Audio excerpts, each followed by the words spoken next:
27 or something like that. Because he was flying over either the North or the South Pole, and he ended up flying into the inner Earth. That's when he flew over the North Pole, when he flew into the inner Earth. Gotcha. When he flew to Antarctica, he talked about the unexplored lands that he's seen.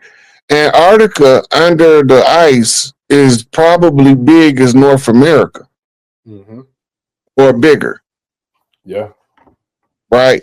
And this is why when people see the ice shelf, they think it's a wall.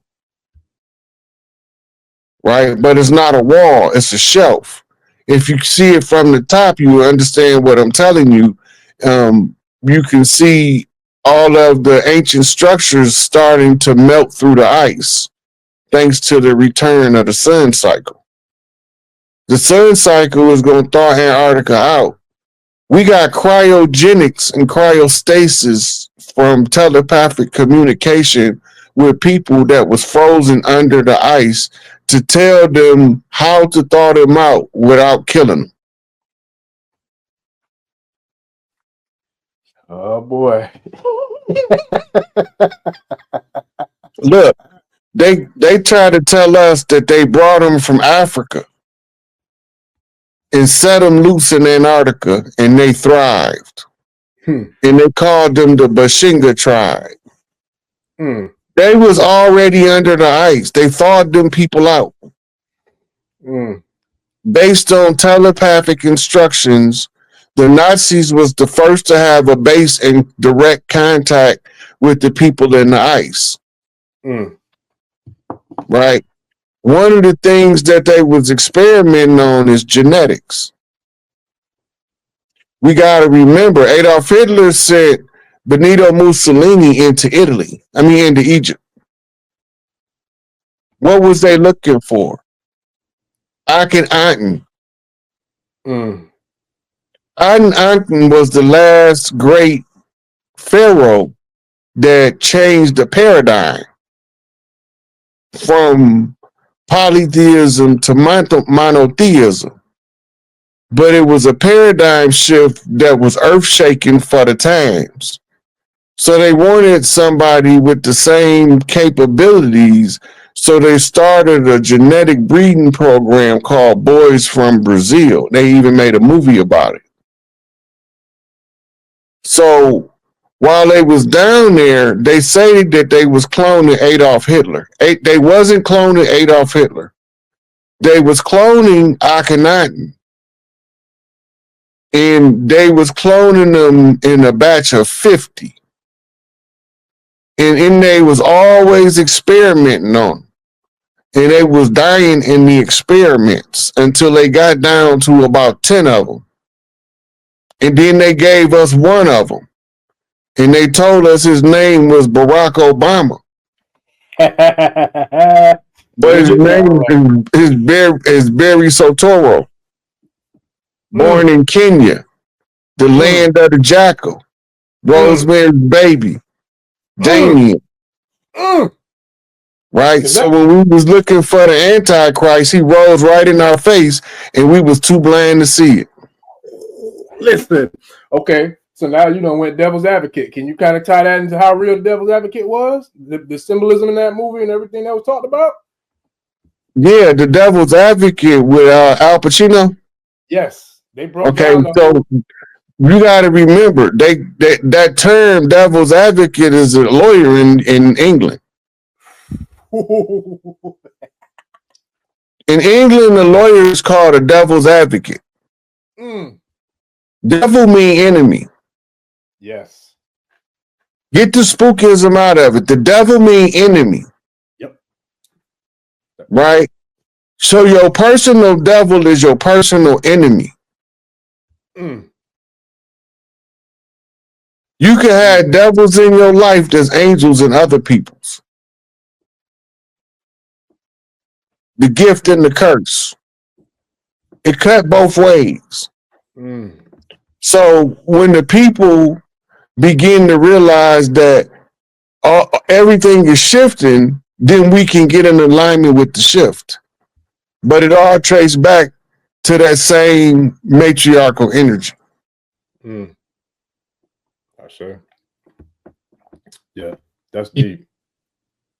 That's real deep. So now, because a lot of this, what you're talking about now, that brings us up to what's happening in real time. Kind of like when we see the parallels and the symbolism in the show Supercell, right? Have you seen? You had a chance to check out The Supercell? show Supercell is about the people with sickle cell anemia.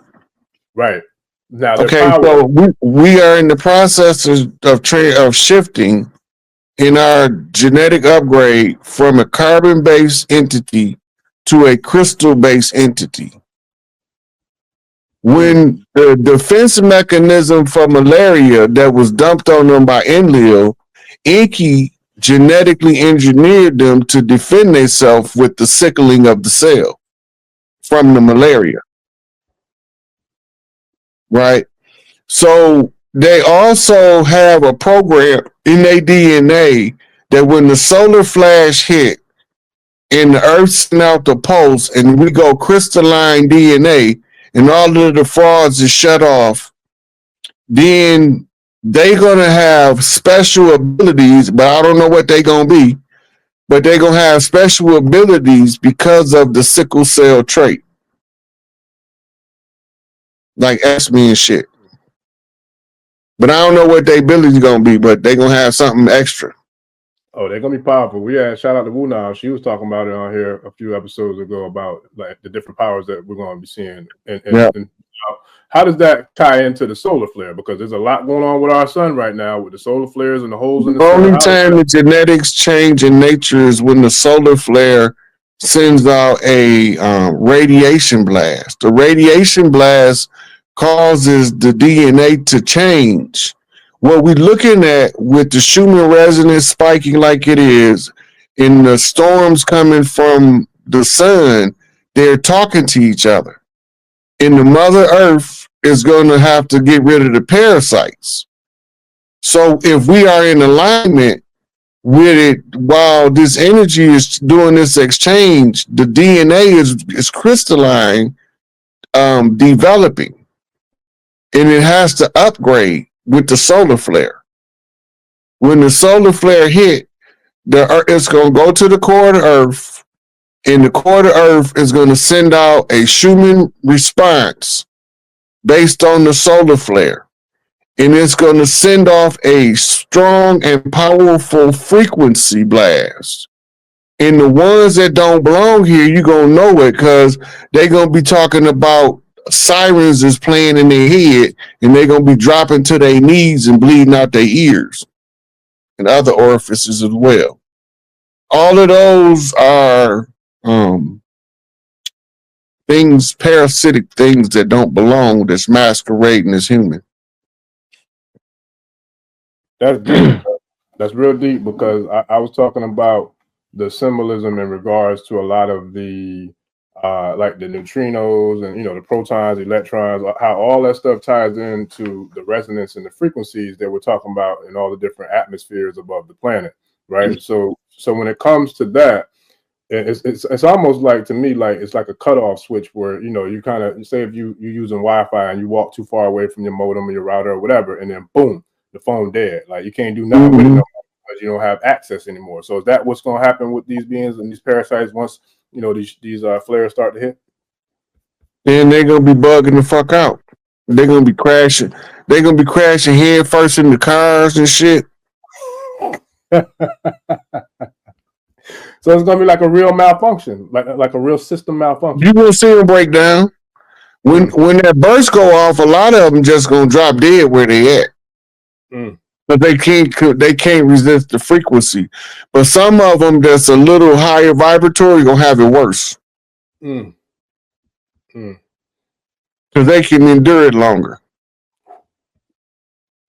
Yeah, that's deep. So they're the ones gonna be trying to fight it, and that's when they're gonna be start having vessels and shit popping in their eyes and ears and shit. That's deep. You know what that? What this kind of reminds me of, right? Have you ever seen that movie, The Immortals? Yeah. Oh, I love that movie. That's a dope movie. There's a whole lot of similar. That reminds me of like the X-Men Apocalypse movie with the symbolism that's in that movie, The Immortals. So they're talking about the Orisha. There you go. The So, Orisha was the original immortals of the earth. They was also represented as the Titans. The Titans was the Orisha. This is why they don't want us using voodoo magic, because it relies on different aspects of understanding of the Orisha, the hoodoo. That was our defense. So they villainized it so that we wouldn't go to where our greatest power lie in order to fight their conjure magic back. So you know what I decided to do? Fight their ass with voodoo. yes, sir. And it been working. Ain't failed me yet. Black girl magic on every damn thing I do. All day, every day. Yes, sir. Epa, Risha. Ekwaye answer. Yeah, man. Yeah. Nah, this is that's Well, real. you know what they traditionally call African spirituality is actually tribal spirituality. And it's the same thing expressed all over the world among the tribes naturally in their natural habitat before colonizers come and Christianize and Mohammedize them and institutionalize them to a foreign culture. Mm, Right? So the culture gonna always be there. And if we understand what we lost, we can go study Africa to figure some of it out. We can mm, go study Asia to figure some of it out.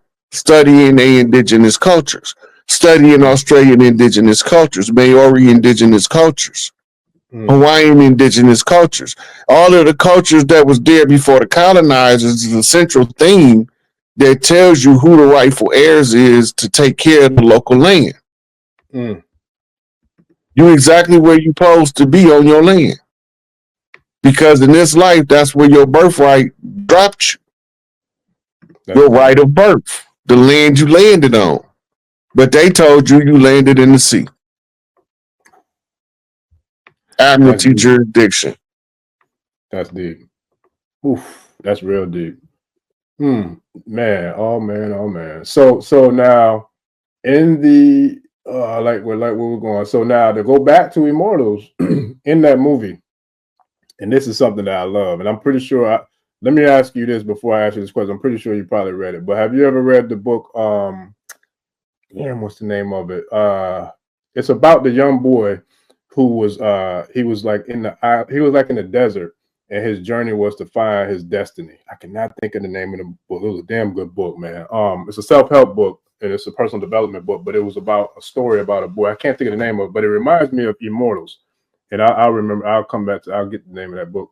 But anyways, he always had the guidance and the assistance of like an elder or like a wise man. You know what I'm saying? Kind of like the the astrological aspects of the Jesus story with the baby in the manger type thing, where the stars, the wise men were always watching over him. So in Immortals, what would that character symbolize, or who would that character symbolize? The elder, the old man that was watching over Theseus throughout the whole entire movie, when he was just like the old, old bummy, old hag type character, but he actually was a god that was watching over Theseus to make sure that, you know what I'm saying, he was able to kind of tap into, almost like going from Simba into Mufasa, the Asar and drama. So What, the blueprint of the holy drama mhm, is the math that tells the rightful heir how to properly ascend the throne and mm, who currently is displacing him from his royal seat.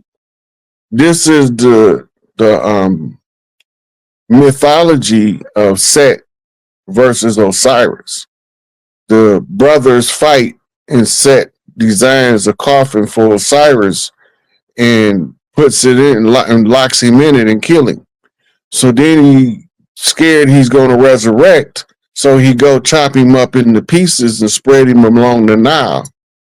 So the Easter egg hunt, because the Ishtar, Isis, had the babies help her find the remains of Osiris, and they used the Heka magic that they learned from Tahuti. And so once she brings Osiris pieces together, his phallus is missing. So she decides to absorb his essence, his DNA code, which is already in her, and use it to spontaneously create a son, right? So she's using the blueprint of Osiris, the father, in order to generate a carbon copy of the father in Horus, the son, who's going to avenge his father from his uncle Set and retake the throne, right? It's a math problem, but you will never see it as a conceptual physics problem until you become turned on as the rightful heir to unravel how to reascend to the throne. That's deep. Yeah, man, that's deep. That's real deep. And you know what? It also triggers something in me too to think about the mothers and how, you know, the symbolism that we see is being shown right before our very eyes at all times. So now if you remember in the movie Immortals, there was a part where Theseus had to go into like this monastery or like this monk, you know, type place where they was hiding out. And the only way for him to be able to access the true, you know what I'm saying, Ashe or the true power, he had to get with the females, the feminine energy. So to me, that would be symbolism to the female natures, but also of like the Aj. To me, that would be like the symbolism of the Iyami or the Aj from So E5. you remember earlier when I told you I got 7 godmothers named Mary? Mm-hmm. Right? Because they are the ones that anoints the sun. If you look on the hieroglyphic wall, you will see a procession of women. And they'll have a vase in their hand, and the one that's standing before the child will be pouring the vase across his head. She's anointing him. That's what anointing means. And once he's anointed by the 7 sisters, that's when they turn on what's called the Pleiadian light, which is the ability to access your pineal gland and turns on your third eye. So they are calling on the forces of the ancestors to speak through this child. And the ancestors has to study the problem. So the child has to go through a life where the problem is constantly part of his reality until he can figure out the solution to deliver to the people in order to free them from the tyranny of oppression. Yeah. That's deep. That's real deep. I love it. Oh, That's the purpose of the Redeemer, though. Yeah. The Redeemer's job is to redeem the lost sheep, right? In order for them to receive their due inheritance. Right? So you go back to the book of Ruth. Ruth decided to be patient and wait for the Redeemer to come before she would leave. And before she would leave her mother-in-law, who she was taking care of, who she didn't have to, who told her, go about your business like Orpha. Big fat funky Oprah.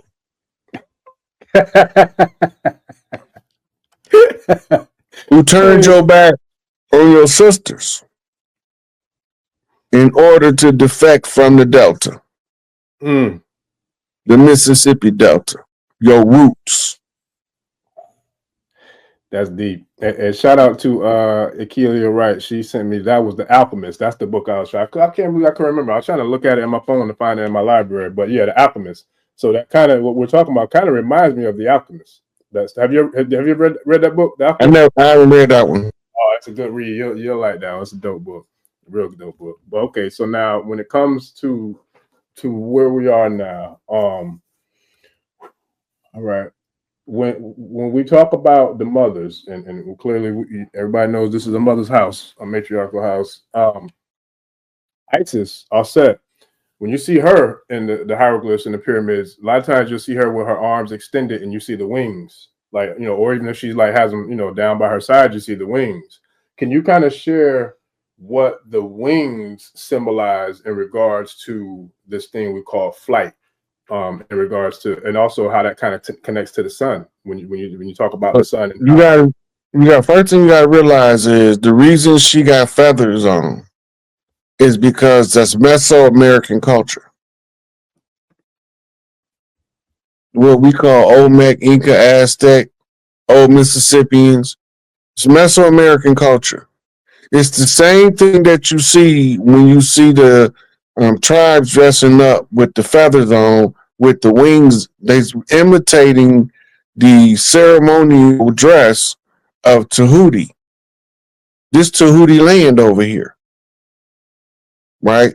So, as the land of Tahuti, all of the tribes call him the Great Father. This is the Great Osirian. But in Africa, they refer to the Great Osirian as Enki.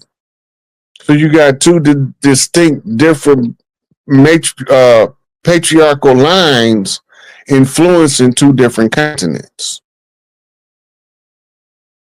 That's the first thing you got to understand about seeing her with her wings spread. Mm. And his symbolism is the full aura, right?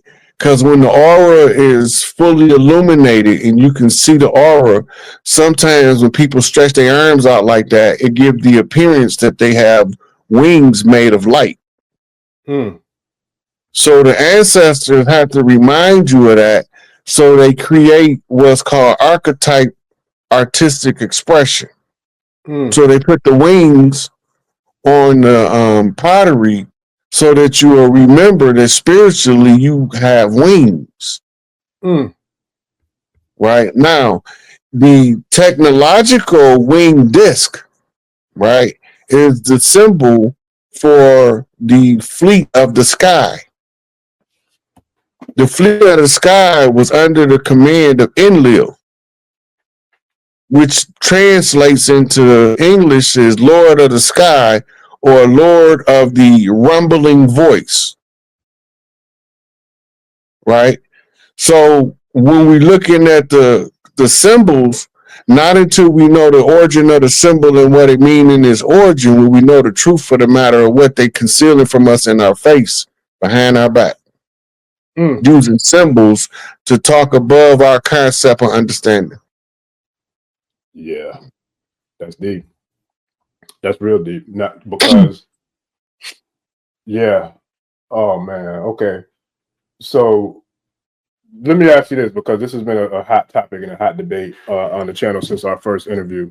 Where did human life begin from your perspective? Because some people have seen disagreements. Some people saying America, we was here first. Some people saying Africa, we was there first. Can you kind of break down from your research and your studies which one you feel like was the origin or birthplace of humanity?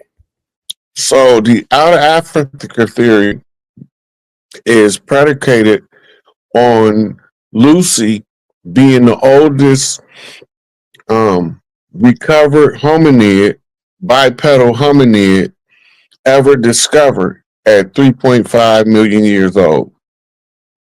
The problem with that is the species of hominid that Lucy was is called proconsul. Proconsul was not a human. It was a chimpanzee. So the out of Africa theory ties in and was influenced by the philosophy of Charles Darwin's evolutionary theory that has never been proven. It's debatable. That's why it's still a theory. But the reality of it is all humans is made of the carbon base of corn. Scientists already have went through this research. The only place that you find corn originally was the Americas. Corn was exported to the world from America, and that's why the Corn Festival was one of the most sacred festivals we had that drew tribes all the way to what we call today the Aztec temples from both North and South America for the Great Corn Festival.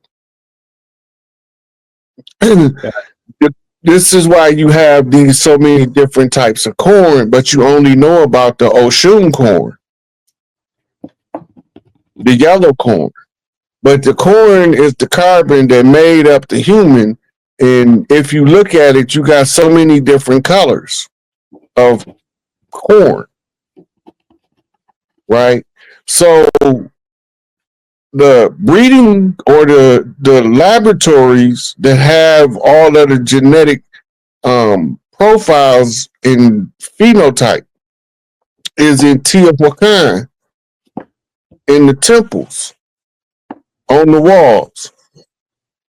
So the human was created quintessentially in the Americas and exported to the rest of the world. Now you could say we was all at Pangea at the time, right? Because when they say something is pagan, they say it's Pangean. That means it go back to the earliest days of Atlantean civilization. That's deep. That's real deep.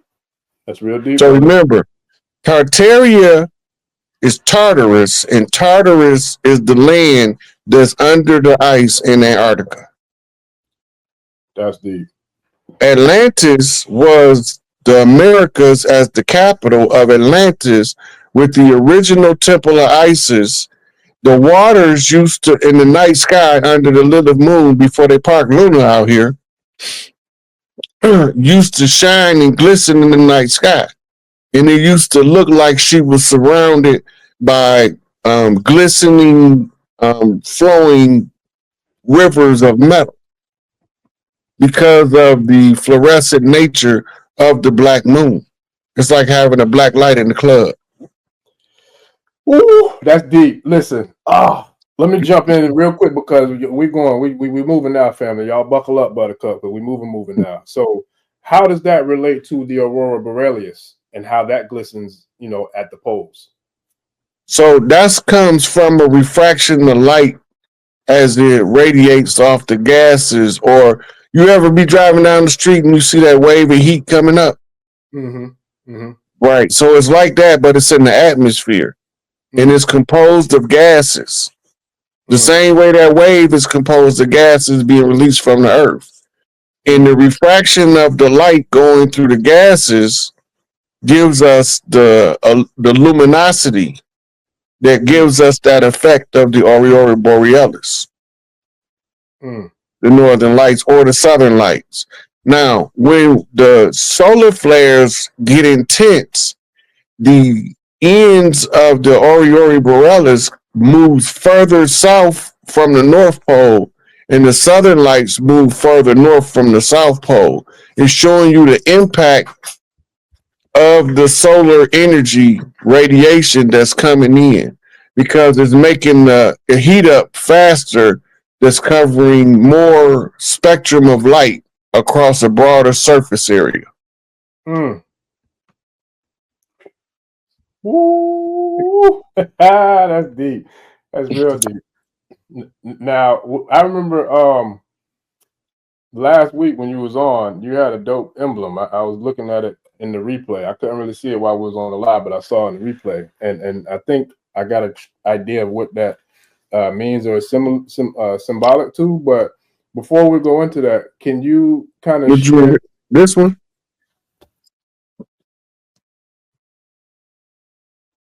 Yeah, nope. Well, let me see. Can you move it a little bit more to your right? But okay, yeah, it was that one. I didn't see the full. See, I didn't see the headdress. All I saw was the face. Can you kind of share what that symbol, what that means, what that's symbolic? That's a full bonnet, full feathered, full bonnet war chief. Chief Pontiac is a war chief. Ottawa. I'm an old Mississippian with the oldest rank, so by my old ass being on the territory of Ottawa and having the competent capability to arrange military strategy and tactics behind the scenes, then I inherit the responsibility to recover the Chief Pontiac aspect of the war by telling all the tribes what's going on the land. Yes, that's deep. And it reminds me of two things. It reminds me of some of the masks that was worn in the movie Immortals, but it also reminds me of, I want to say it was either the Mayas or the Aztecs guys. One of them. I can't remember which one it was. I was just looking at something earlier, doing a little research, but I saw that face looked very similar to one of their, I don't know if he was a deity or what his role was, but it looks very similar to someone who was significant in one of those two cultures. I can't remember which one. Now, with Tia Washington, and that's the mountain of the moon, correct? Or is it the mountain of the sun? Not for sure. I don't want to say for sure. It's one or the other. It's either the mountain. It's either the mountains. It's either attributed to the sun or the moon. I can't remember. But every time I look at it, it definitely looks like, especially the large one, the big one. It looks like that would be a landing pad for some very significant crafts at the very top of it. They don't need no landing pad. That's one of the most 3D earth-minded things you could think that they need a landing pad. They can use stilts and land damn near anywhere. And they can launch a landing pad from the bottom of their ship that will land on the ground, but it'll make them hover above the disc. They don't need no damn landing pad. That's some 3D shit. They can go through portals. They can land on water and don't sink. Or they can land on the bottom of the ocean. Yeah. That's deep. Right? They can stay under the water longer than we can in our submarines. Yeah. Right? Yeah. Because they know how to extract the oxygen out of the water using the metal of the ship as a breathing apparatus. Yep. We really about to go, folks. So nah, for real though. We really about to go. Because now I got video footage of 2 crafts, and I have pictures of maybe 3 or 4 that I caught personally. Now I can't say how many I've seen. I've seen so many I can't even say, but I actually have receipts for 2 that I've seen, and I have pictures of maybe up to about 5 that I've actually caught on camera. But I've seen a lot of different types of crafts, and I've actually filmed a couple that I'll share. I might embed it into this when I do the upload with this. But I do know that there are certain types of crafts that are attributed to certain types of beings, and this is going to bring me into where I wanted to go, kind of ask some questions that the tribe had too. Now, the distinction between who would be Inky's fleet of crafts and who would be Enlil's fleet of craft, kind of like the dirty Moors, you know what I'm saying, the black mobility versus, you know, the ones who are the righteous Moors. Inky is the commander of the Nibiru fleet now. And he is the next in line to hold Anu's seat. Anu is going to be promoted to the position of chairman of the Galactic Council. So Enlil is exiled. So the only thing left is to finish the process. What happens spiritually trickles down physically. When I talk about Inky and Enlil, I'm really just talking about frequencies of energy that deals with understanding how structure work in conflict. So they become tools of learning, but when you give them a noun, person, place, or thing, people tend to grasp the concept that's attached to it easier. So I read it as energy, but other people read it as a novel. Got you. And that makes sense, because shout out to Arisha Stone. Had a dope conversation with him the other day too, man. We was talking about this today, actually off air, but we were talking about how the significance of knowing, like, about what's a good being or a good person, a good energy and entity versus what's a bad. Because I think a lot of times, especially now, a lot of us, especially us, because we've been through so much pain and trauma, you know, with racism and we lost trust in each other more than we did in other people. There you go. And that's where I wanted to tap into about how the significance of energy and frequency is, because